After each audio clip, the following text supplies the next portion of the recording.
táwọn èèyàn bá sọ pé àwọn politics Mẹ́kà, àwọn tí wọn ò gbàgbọ́ Mẹ́kà, àwọn ni wọ́n kọ́kọ́ bá Muhammadu jà, ẹ sọ fún wọn pé irọ́ ni. Tẹ́ bá lọ wo Ibn Ishaq page 118, so ó sọ̀rọ̀ nígbà tí wọ́n ń kírun tí ó di pé àwọn èèyàn lọ bá pé kí ni nǹkan tẹ́ ń ṣe yìí, so ibẹ̀ la fẹ́ ká yìí. So ẹ má tẹ́ ẹ rí ibi tọ́wọ́ mi wá yìí. When the apostle openly displayed Islam as Allah ordered him. Muhammadu ti kéde Islam gẹ́gẹ́ bí Allah ṣe pa láṣẹ. His people did not withdraw or turn against him. Àwọn èèyàn wọn kọ̀yìn sí, wọn ò dẹ̀ kọjú ìjà sí. So far I have heard. Nígbà tí wọ́n ti gbọ́. Until he spoke despairingly of their God. Àyàfi ìgbà tí Muhammadu ń kéde tó ń sọ ọ̀rọ̀ àìdá nípa nǹkan táwọn èèyàn yẹn ń sìn tẹ́lẹ̀. Bí wọ́n bá wo nílẹ̀ Yorùbá ń sìn, kò sẹ́ni tó ń disturb àwọn Mùsùlùmí, kò sẹ́ni tó sọ pé àwọn nìkan ló máa ń bú nǹkan ní nǹkan, àwọn ló máa bú Kìrìsìtẹ́nì, àwọn ló máa bú ẹni ẹlẹ́ni tó ń lọ ẹ̀ bí ẹ̀sìn wọn ṣe dá pé ìbẹ̀rẹ̀ nìyẹn. Bẹ́ẹ̀ sì yẹn ṣe rí nìyẹn. Nǹkan tá a ṣe ka bíbáyìí fún yín ni pé wọ́n máa ń sọ pé Muhammadu wọn lọ bàjà, làlá ṣe ni kó lọ bá wọn jà, ibẹ̀ la kà fún yín. Wọ́n máa ń sọ pé wọ́n máa kọ́ lọ bàjà. Náà ibi tí mo wá fẹ́ bọ́ sí ń bì, òun ò ní kẹ́ ẹ̀ lè rí pé ẹni tó kọ́kọ́ ta ẹ̀jẹ̀ sílẹ̀ ṣé Muhammadu ni àbí àwọn tí wọn ò gbàgbọ́. Ọ̀nà wọ́n ní when the apostle companion prayed, they went to the glen. Nígbà tí Muhammadu tí ó gbàdúrà.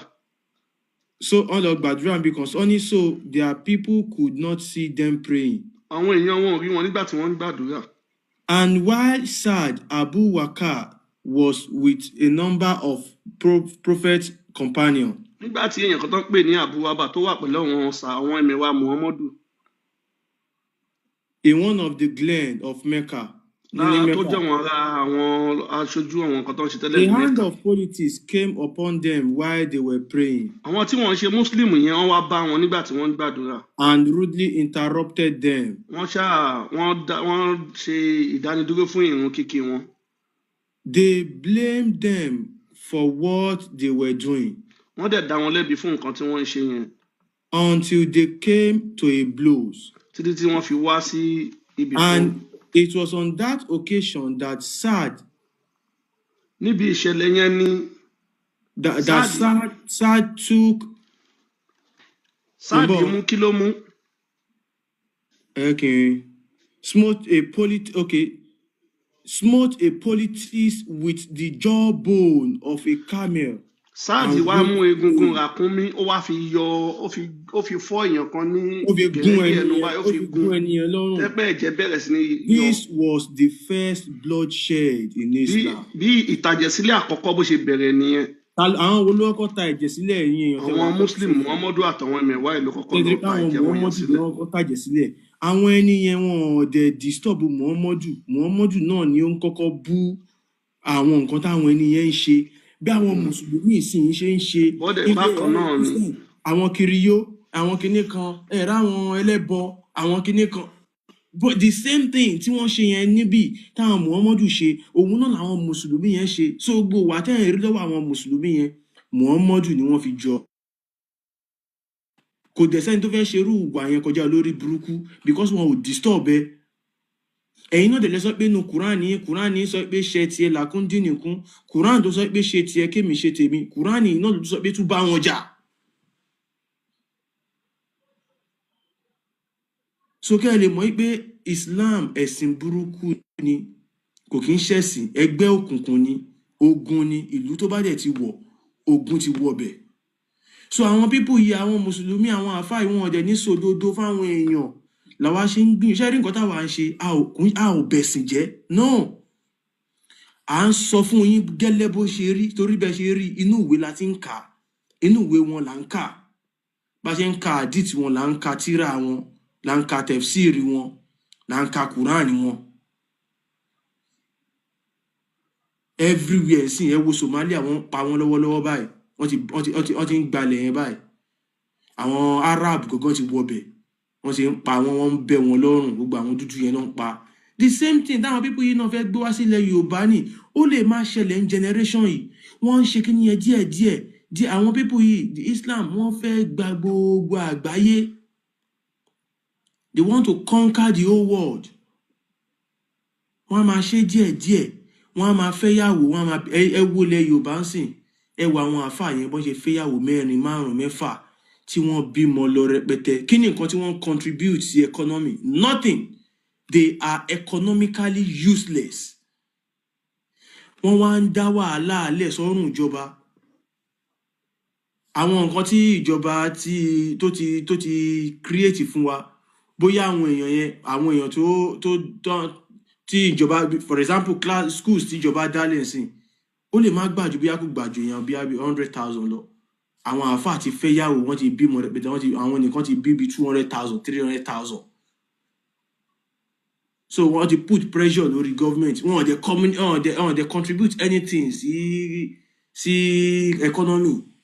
Wọ́n ò san tax, wọ́n ò ṣe nǹkan kan, wọ́n kàn ganu sí everywhere ni. La ṣe sọ pé Islam, tá a bá fẹ́ lọ síwájú, ẹ̀sìn yìí ẹ̀sìn burúkú ni. A gbọ́dọ̀ la àwọn èèyàn wa lójú pé irọ́ ni. Kò sí iná kankan, kò sálùjọ náà kankan.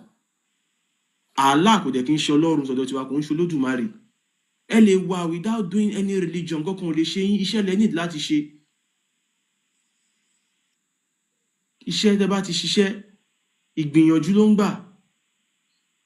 Àwọn àfáà yẹn wà online báyìí tán láwọn bá wọn ka Quran tí wọn ò ṣe anything. Kí ló dé wà nù Quran ní tàn lásán? So wọ́n kàn deceive àwọn èèyàn. Ayé ń sọ fún pé àwa ti gbé yín débẹ̀, òun ò ní sìn kẹ́tì rí pé àwọn mùsùlùmí ló kọ́ ta ẹ̀jẹ̀ sílẹ̀. So wọn ò dẹ̀ disturb Muhammad nígbà tó bẹ̀rẹ̀ sí ṣe polongo ẹ̀, but torí nǹkan tó fẹ́ ṣe. Then mo ti ń lo fóònù mi, mo bá tún fẹ́ play video kan sìn tí aránmú sọ̀rọ̀ yẹn náà sọ wípé wọ́n bi Muhammadu pé a ti ka àdìtì yẹn rí bí most of àwọn àdìtì yẹn láti kà. Wọ́n bi Muhammadu pé iṣẹ́ wo ni Muhammadu ń ṣe. Wọ́n bi bàbá yẹn wá ń sọ pé Muhammadu náà ti sọ pé jíjẹ mímu òun ó wà ní abẹ́ ikọ̀ òun, abẹ́ idà òun ni jíjẹ mímu òun wà. Bí a kì í gbé àdìsí yẹn jáde, ìtumọ̀ ẹ̀ ni wípé ajagunbalẹ̀, olè, adigunjalè òun níṣẹ́ tó ṣe. Àmọ́ òun sọ fún àwọn mùsùlùmí ẹgbẹ́ pé Muhammadu ogun ló ń jà.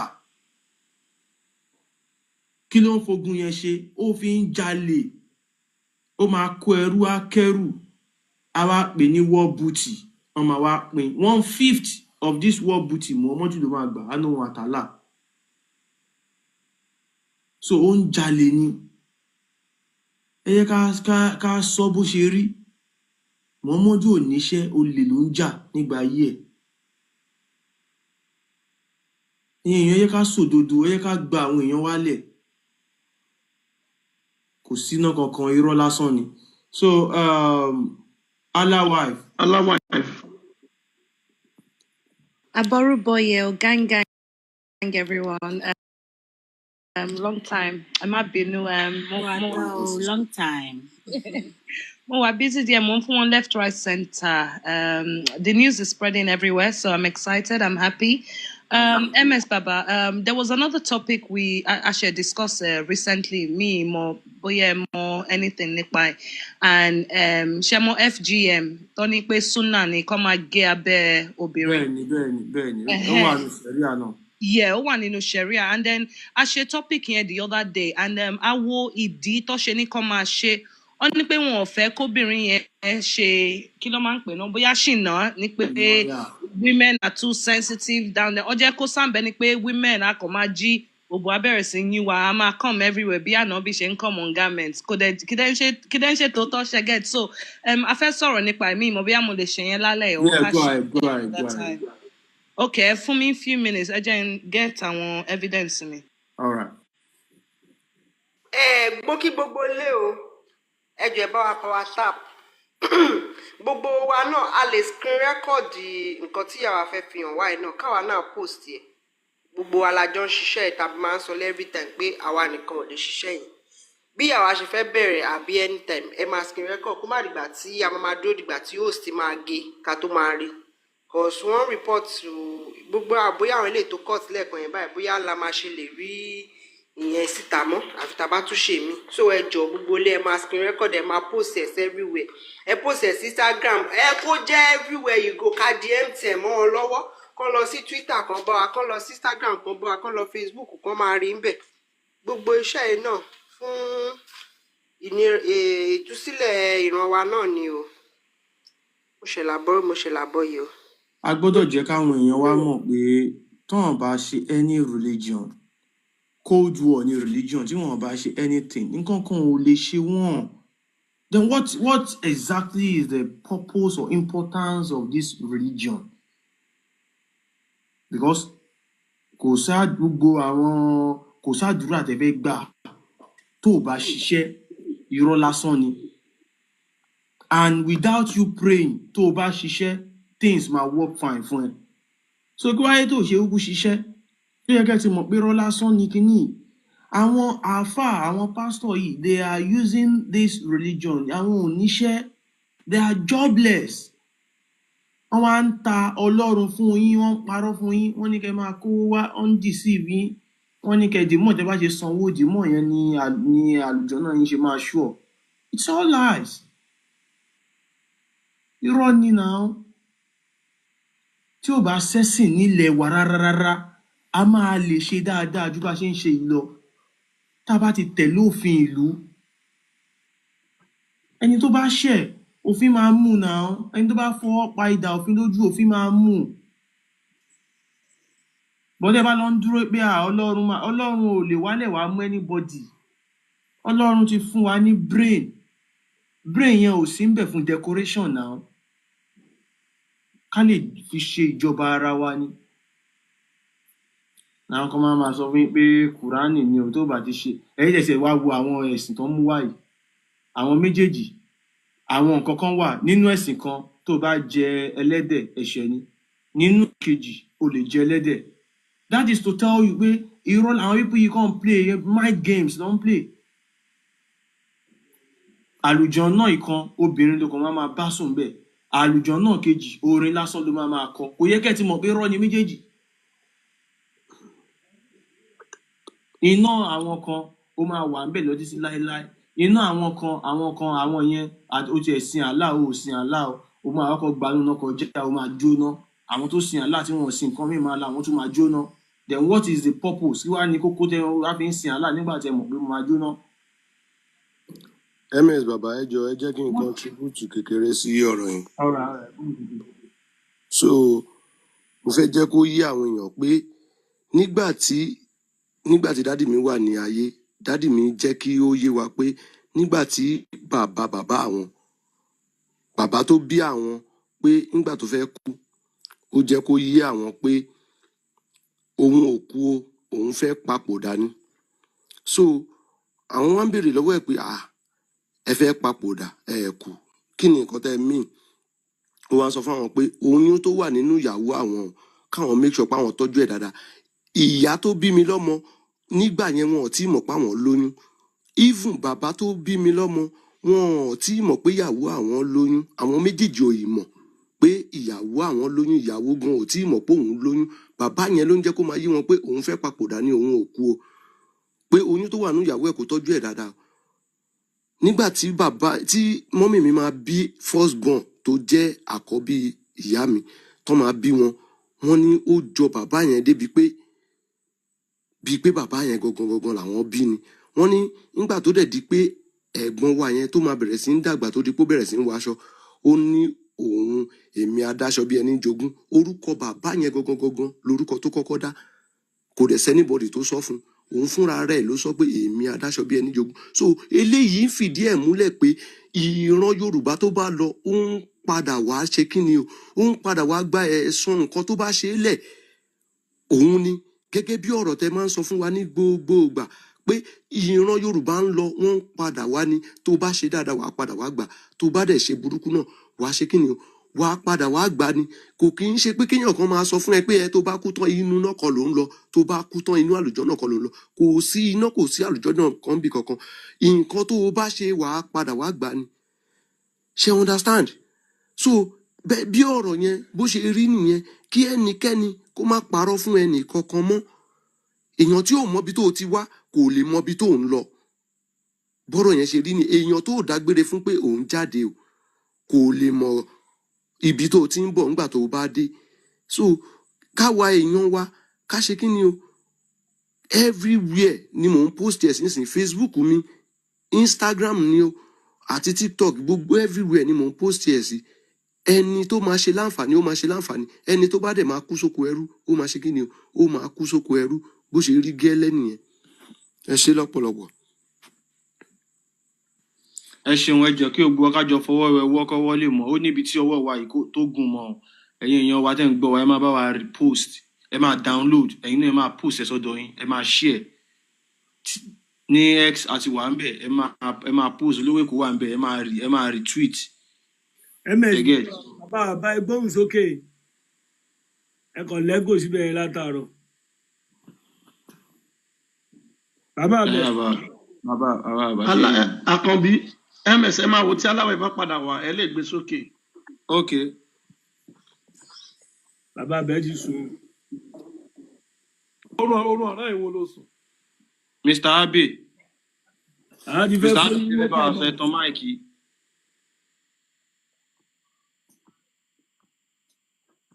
àwọn ẹ̀jẹ̀ máa send request a máa gbé yín sókè ẹ̀ tún ní sọ̀rọ̀. ok. bàbá bẹ̀.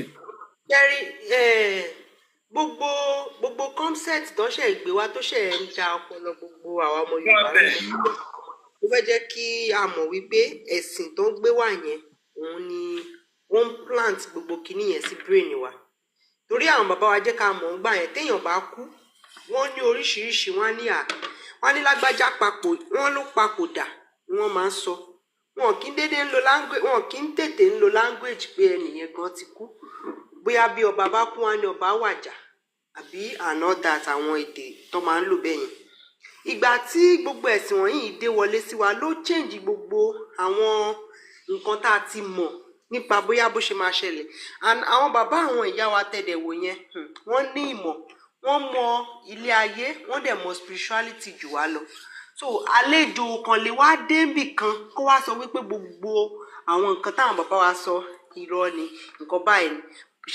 àwọn la fi sọ fún yín pé kẹ́ máa verify ẹ̀ àlejò ló wá sọ fún yín àlejò ò dẹ̀ lè fẹ́ràn yín tó àwọn bàbá yín cause àlejò kí làlejò ń wá àlejò tún ń wá ọ̀nà tóun máa fi gbé ilẹ̀ tòun lárugẹ òun ni wọ́n fi parọ́ fún yín wípé ilẹ̀ tí yín ò dáa ilẹ̀ bàbá tiwọn ló dáa èdè tí yín ò dáa ilé tiwọn ló dáa wọ́n fi nílẹ̀ wọn ilẹ̀ mímọ́ ilẹ̀ tí yín ò dáa gbogbo àwọn kinní wọ̀nyí irọ́ ni wọ́n ń pa èèyàn tí ò lè ṣàlàyé ibi tá a ti dé ìwé tán gbé wá fún wa kò sí ìwòsàn kankan bẹ̀ kò sí àǹfààní kankan tó lè ṣe fún wa àfi ìbẹ̀rù gbogbo wa tá là ń ṣẹ̀sìn táwa nínú ẹ̀sìn yẹn ìbẹ̀rù bojo la fi ń ṣẹ̀sìn òkè ṣé wá yẹ ká máa sin aṣẹ̀dá tó dá wa nínú ìbẹ̀rù bojo nínú ẹ̀rù pé mi fẹ́ jóná ó mọ̀ wípé kíní ò dáa bọ́ o ò fẹ́ ṣe o ò ṣe kíní ẹ̀ torí pé ó máa jóná wáyé tó jẹ́ wípé ó fi jẹ́ pé ìbẹ̀rù yẹn ló ń put ẹ̀ into kíní kò yẹ kó rí bẹ́ẹ̀ ó yẹ kó mọ̀ pé kíní ò dáa mi ní ṣe tí bá ṣe punishment tí mo máa jẹ lélẹ̀ bọ̀ nǹkan tá a fi ń bẹ̀rẹ̀ tá a fi ń ṣe tí n bá kírun iná ni mò ń fi ṣeré yìí o kò yẹ kó ó yẹ ká máa jọ́sìn fún aṣẹ̀dá kálàfẹ́ máa jọ́sìn fún aṣẹ̀dá wa ó yẹ ká máa ṣe nínú ìdùnnú ni nínú ayọ̀ kì í ṣe pé ká máa ṣe pẹ̀lú ìbẹ̀rù mi mà tí kì í mọ́gìrì mi mà tí kì í kíní ká wá máa bẹ̀rù ká má bàa jóná gbogbo kíní wọ̀nyẹn ìbẹ̀rù náà fi gbé ẹ̀sìn yẹn wá tẹ́ bá yọ ìbẹ̀rù kúrò lọ́kàn yín ẹ rí wípé ẹ̀sìn yẹn ti tán ẹ kàn yọ ìbẹ̀rù gbogbo ọ̀run ni mò ń lé o mi fẹ́ jóná 72 virgin dúró ẹ kọ́kọ́ yọ kúrò ẹ rí pé ìbẹ̀rù ẹ̀sìn yẹn ó máa kúrò lọ́kàn yín. mo ṣe làbọ̀ yìí o Mr. Ògúnbíyì ẹ bá wa ganu sí. wọ́n ti wá sí pé tán láwọn ọ̀rá yìí sọ̀rọ̀ Mr. Ògúnbíyì ẹ tan máìkì yín kẹ́ sọ̀rọ̀.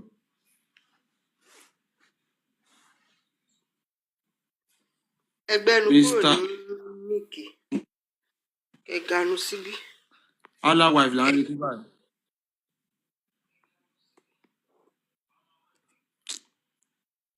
Mr. Ògúnbíyì yẹn ò bí àwọn ọmọ bó ṣe máa tan máìkì wọn.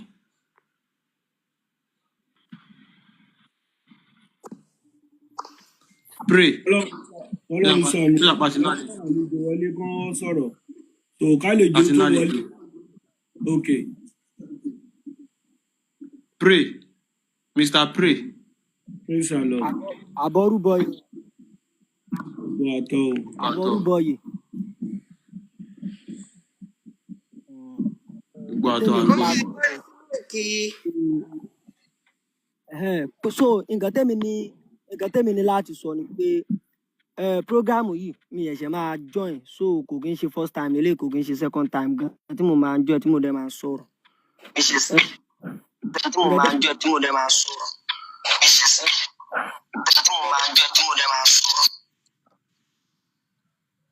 àbí kán larí Mr. Gumbi mọ́kàbán. Pray ẹ gbóhùn sókè. Ṣé à ń gbọ́ mi? À ń gbọ́.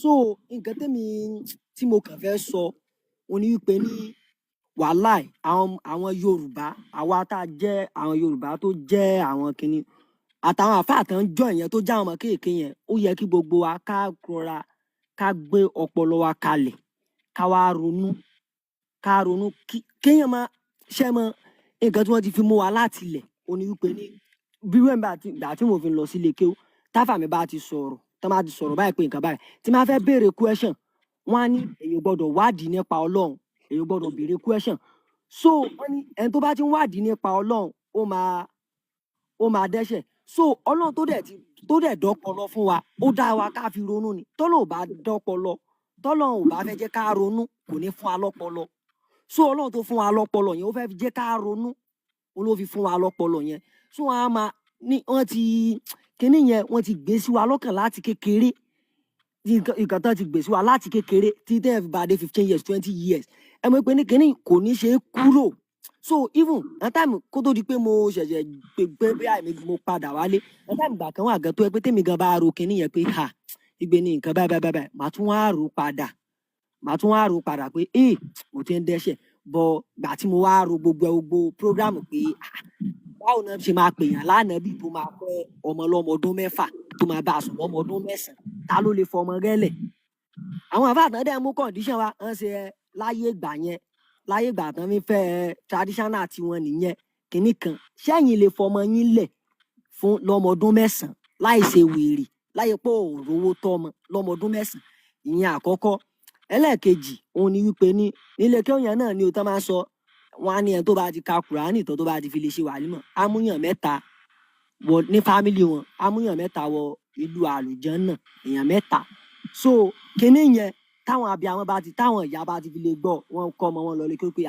bá sàdéjọ́ àlùkìyámọ̀ ọmọ mi ò mọ̀ mi wà àlùjànnà so ká gbọ́pọlọ wa kalẹ̀ káwọn ìyá wa ronú ọmọ máa lọ lé kí ó fún odidi 12 years àwa ṣe àfà nílé kí omi àwọn over 1000 yẹn jáde kí ni wọ́n fi àfà ṣe ìkálukú wọn ṣe jálàbí wọn a máa rí náà ìrìnà tí kò ṣe ìkálukú wọn kò dẹ̀ sáfà tó máa jáde kò sáfà tó máa ṣe àfà tí kò ní sógo èyí tí kò bá sógo ó máa jalè nínú ní àwọn wàhálà ẹ̀ kíní yẹn ó yẹ kí everybody ká gbọ́pọlọ wa kalẹ̀ ká dẹ̀ ronú báwo ni Ọlọ́run ṣe máa dá wa wọ́n sọ pé ní gbogbo nǹkan tá a máa dì kó tó di pa kúrò ní ọ̀run ni a ti mọ̀ pé a ti fọwọ́ ara wa kọ́ lẹ̀lẹ̀ gbogbo nǹkan tẹ́mi rò yẹn lèmi ń sọ o mi mọ tẹlòmí gbogbo tẹ́mi rò lèmi ń sọ o so tó bá jọ bí àṣepọ̀ ó ní ìtumọ̀ lójú tọ̀dọ̀ mi so báwo ni Ọlọ́run ṣe máa dá wa gbogbo nǹkan màá wá kọ tèmi lẹ́lẹ̀ pé ilé ayé tí mo ń lọ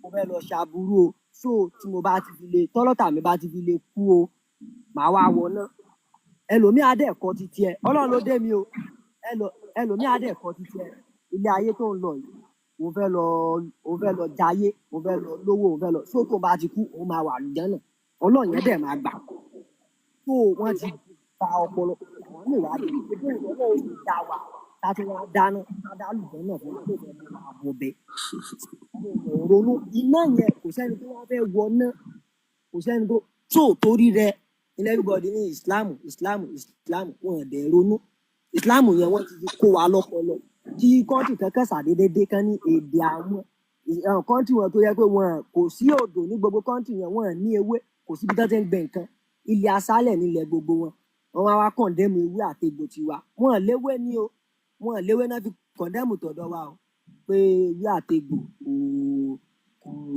aráàmù ní àdúgbò ni wọ́n mọ̀ pé wọ́n ẹ wò wàhálà èmi ò ní láti sọ jù báyìí lọ bọ̀ ká kẹlẹ̀ gbogbo àwọn tó máa wo láti ní báyìí àwọn tí ò bá tí kán bá sì rò ó lọ́wọ́ pé àwọn fẹ́ ṣèṣẹ̀ ṣe àbí èmi ò bá yàn sọ̀rọ̀ pa àṣẹṣe àbí kíní di ẹlẹ́dàá ẹ mú pé ẹlẹ́dàá mi lọ́gbàbọ̀dé tó bá ń jáde láàárọ̀ di ẹlẹ́dàá ẹ mú ẹlẹ́dàá mi ìjọ tẹ́bi bá ń pọ̀nà àbí ọlọ́run elédùmarè ìjọ tẹ́bi èwo ni wọ́n máa pe Allah àwọn tó ń kọ Quran tó ń ṣe kọ tó bá kọ Quran ní Yorùbá tó bá kọ Quran ní English tó bá kọ China tó bá débi Allah tó bá ti débi Allah báyìí Allah náà máa pè Allah so Allah ò kì í ṣe ọlọ́run kò jọra wọn tó bá jẹ́ pé ọlọ́run ni tó bá ṣe kọ́ Yorùbá nínú Quran Yorùbá ọlọ́run ló yẹ kó wà ń bẹ̀ tó bá ní sọ̀rọ̀ tó bá ti débi Allah ọlọ́run ló yẹ kó wà ń bẹ̀ so Allah náà ti bẹ̀ so Allah ò kì í ṣe ọlọ́run gbogbo nǹkan tálà ní ká máa ṣe ọlọ́run ò lè sọ pé ọlọ́run ti ti wá o ní ìmọ̀tẹ́lu níbọ̀ Elédùmarè ti ti wá o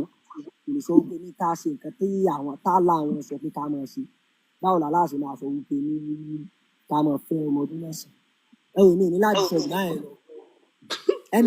lọ anybody tó bá yẹ pé ó rò tó rò bá ń pé òun fẹ́ ṣèṣẹ̀ ṣe àbí òun fẹ́ padà sílé tó tún wá máa rò díẹ̀ tó máa fi lọ̀yàn tó máa ní ìwọ náà ti fẹ́ wọ náà sọ pé ìrọ̀lẹ́ ayé ti dé pé ìrọ̀lẹ́ ayé wọn sọ pé nǹkan tí ó ṣẹlẹ̀ ń rọ̀lẹ́ ayé ànábì ti rí so wọn ní ìrọ̀lẹ́ ayé ìṣẹ̀ṣe máa gbọ́pọlọ kalẹ̀ má padà mọ́ bọ̀ nílé má jẹ́ kí má fi lu anybody má fọ̀ fẹ́yàn ó wá yá ara ẹni ẹ̀sìn bàbá ò gba ti tọmọ là báwo ló ṣe máa kó 12 million naira ní ọdún yìí báyìí mẹ́kà tí wọ́n lọ lọ́dún àìmáyé ọmọ tó máa kó fún bàbá ẹ̀ pé dáàdì lọ gba 12 million naira èèyàn tó dẹ̀ máa tún máa kú mẹ́kà ní mẹ́kà lọ́dún over 40,000 ní last year over 40,000 to 50,000 so báwo ló ṣe máa kó 12 million naira fáwọn òbí yẹn tó ya dáàdì yẹn lọ sí mẹ́kà àwọn òbí ẹ̀ dẹ̀ tó máa kú síbẹ̀ tẹ́ bá dẹ̀ kú síbẹ̀ wọn ní sáré o ojú kan wọn máa sí gbogbo wọn sí o 12 million waste ètí lọ́sì àwọn òbí ẹ̀ 12 million naira yẹn kó fi ó kó ṣọ́ọ̀pù fún bàbá àbíyá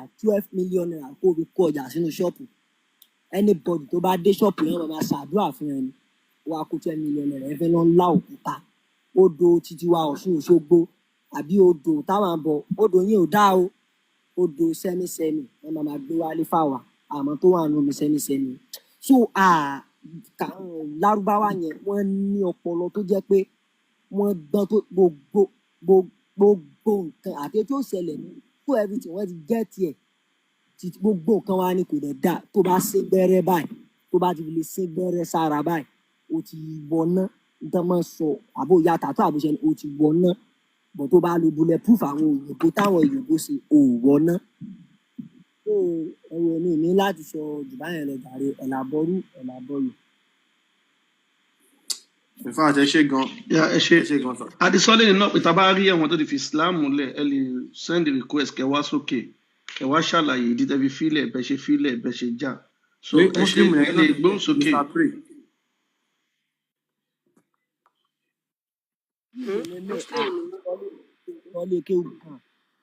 ẹ lọ lè kí báyìí kọ́. lọlé kí mo ti máa kéwù tán kí mo fẹ́ fi kéwù sí. tí ẹ ti fẹ̀sìn ẹ ti fi Islam lé báyìí. lẹ́yìn kí n mọ̀ mo ti fi Islam lẹ́ o èṣù àgbàdo wá sí bí gbà tó ń sọ̀rọ̀ ní MS. ok àmì wọn ok wọn ti sọ̀rọ̀ débẹ̀.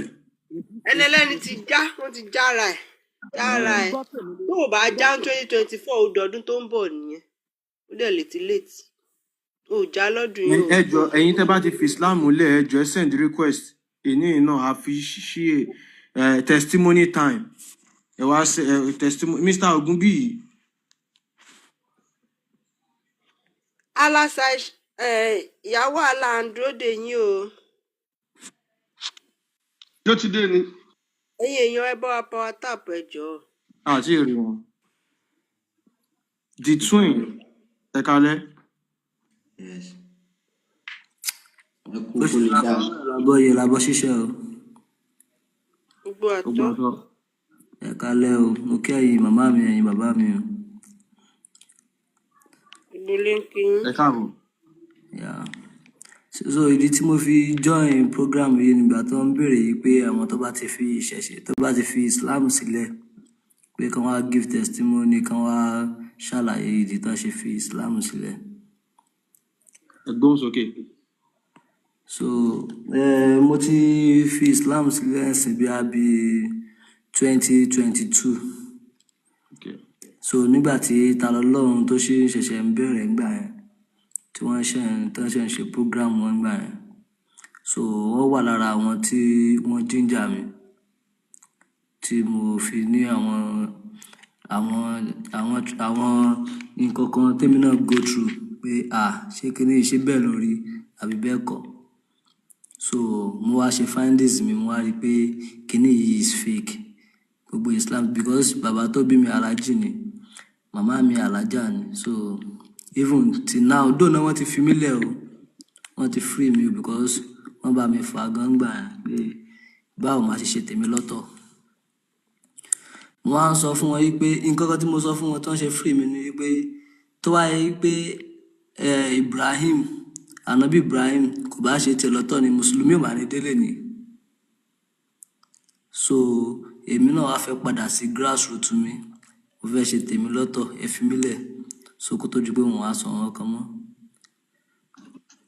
So wọ́n ṣàfimílẹ̀ sáyé tèmi because ní gbogbo ibi tí gbogbo tracy nǹkan tí mo tún wá ń rí then mo tún wá rí gbogbo nǹkan tí àwọn àfáà ti ń sọ fún wa nígbà táwa ń lé kéwú pé gbogbo even pray tán lọ ń sin ti sọ ọ̀pọ̀lọpọ̀ kò sí rọ́ńbẹ́ so gbogbo nǹkan tán sọ yẹn gbogbo pé ẹni tó bá ti sin ọmọ lọ́lé ọkọ ní virgin ó máa rálùjọ náà gbogbo yẹn fake ni ẹni tó bá ti tọ́mọ ẹ̀ bá ti ké Kùránì tó ṣe wòlímọ̀ so gbogbo gan yẹn strategy ni so that àwọn èèyàn náà fi lè máa polongo ẹ̀sìn láti káwọn èèyàn fi máa pọ̀ sí káwọn èèyàn fi lè máa kọ́ ọmọ wálé kéwú so wọ́n ti sọ ọ̀pọ̀lọpọ̀ then ẹni tó gbọ́mọ lọ fẹ́ ẹni tó lọlé ọkọ ní virgin so that kò fi ní lè máa ṣèrànù gbogbo nǹkan yẹn ó ní tó ṣe ń sọ so wọ́n sọ láti fi defend àwọn nǹkan kan ni so gbogbo ẹ ti mú ìṣó tí wọ́n ti pa so téèyàn kan lè máa sọ wípé Kùránì o èèyàn gbọ́dọ̀ fi ọwọ́ tí èèyàn bá ti tábà fi gbé Kùránì èèyàn gbọ́dọ̀ ṣe gbá kan gbogbo òfin ti pọ̀ jù téèyàn máa tẹ̀lé tó bá fẹ́ kírun tó bá fẹ́ k'Ọlọ́run gbàrun ẹ gbọ́dọ̀ kọ́kọ́ ṣe àlùwàlá o gbọ́dọ̀ ṣe kinní kan tó bá fẹ́ ṣàlùwàlá o gbọ́dọ̀ gbogbo nǹkan yẹn ó dàbí ogun. o gbọ́dọ̀ so tó bá ti so àlùwàlá ti já ó ṣe kan so pẹ̀lú àlùwàlá so mímọ́ ni kinní kan ẹ gbọ́dọ̀ so irun kíkí yẹn dẹ̀ rèé irun kíkí yẹn kò sí nǹkan tó Ọlọ́run ìgbà tẹ́mi go through ẹ̀ tí mo rí pé kíní yìí kò nítumọ̀ lọ́dọ̀ Ọlọ́run torí mo gbà ẹ́ mo ti fi irun sílẹ̀ pé kí ni mo fẹ́ máa gbàwẹ̀ Ramadan mo fẹ́ máa kírun fún ta ni Ọlọ́run tó dá wa kò dá wa yí pé káwa máa kò sí nǹkan tó fẹ́ gbà lọ́wọ́ wa ọ̀rọ̀ wa dàbí ẹni tó lọ rẹ ẹran lọ́jà ni tó ń sin ẹran òun ló ń sìn wá wà ó lè sìn òun ló ń provide fún wa ló ń fún wa ní jíjẹ ló ń fún wa ní mímu kí la fẹ́ kí ewúrẹ́ tá à ń sìn tá à ń fún jíjẹ kó máa ṣe fún wa ju pé kó dàgbà ká pàjẹ so kò sí nǹkan tí ó fẹ́ ká ṣe fún ojú pé tó bá ti ń fún wa lóúnjẹ ká máa dúpẹ́ fún pé Ọlọ́run Elédùmarè ó ṣe o so nǹkan tèmi mọ̀ nìyẹn kò dẹ̀ pé èèyàn sin Ọlọ́run yẹn kò sẹ́ni tó lè sin Ọlọ́run ò dá ẹ̀sìn bọ̀ ó dá wa láti máa dúpẹ́ fún pé Ọlọ́run ó ṣe o then Allah tí wọ́n ń sọ yẹn Allah yàtọ̀ sọ́lọ́run gédégbé ó fojú hàn gédégbé ó yàtọ̀ because Allah tó rán ànábì ní iṣẹ́ àwọn tó rán yẹn àwọn iṣẹ́ tó le ló ń rán Ọlọ́run ò lè máa rán yàn ní àwọn iṣẹ́ yìí Ọlọ́run á wá sọ́wọ́sọ̀sọ̀ pé àwọn tó ń dá fúnra lára tó ń ṣe wàhálà kóhun tó dá wọn ó yá ìwọ kan lọ máa kó ogun lọ jà wọ́n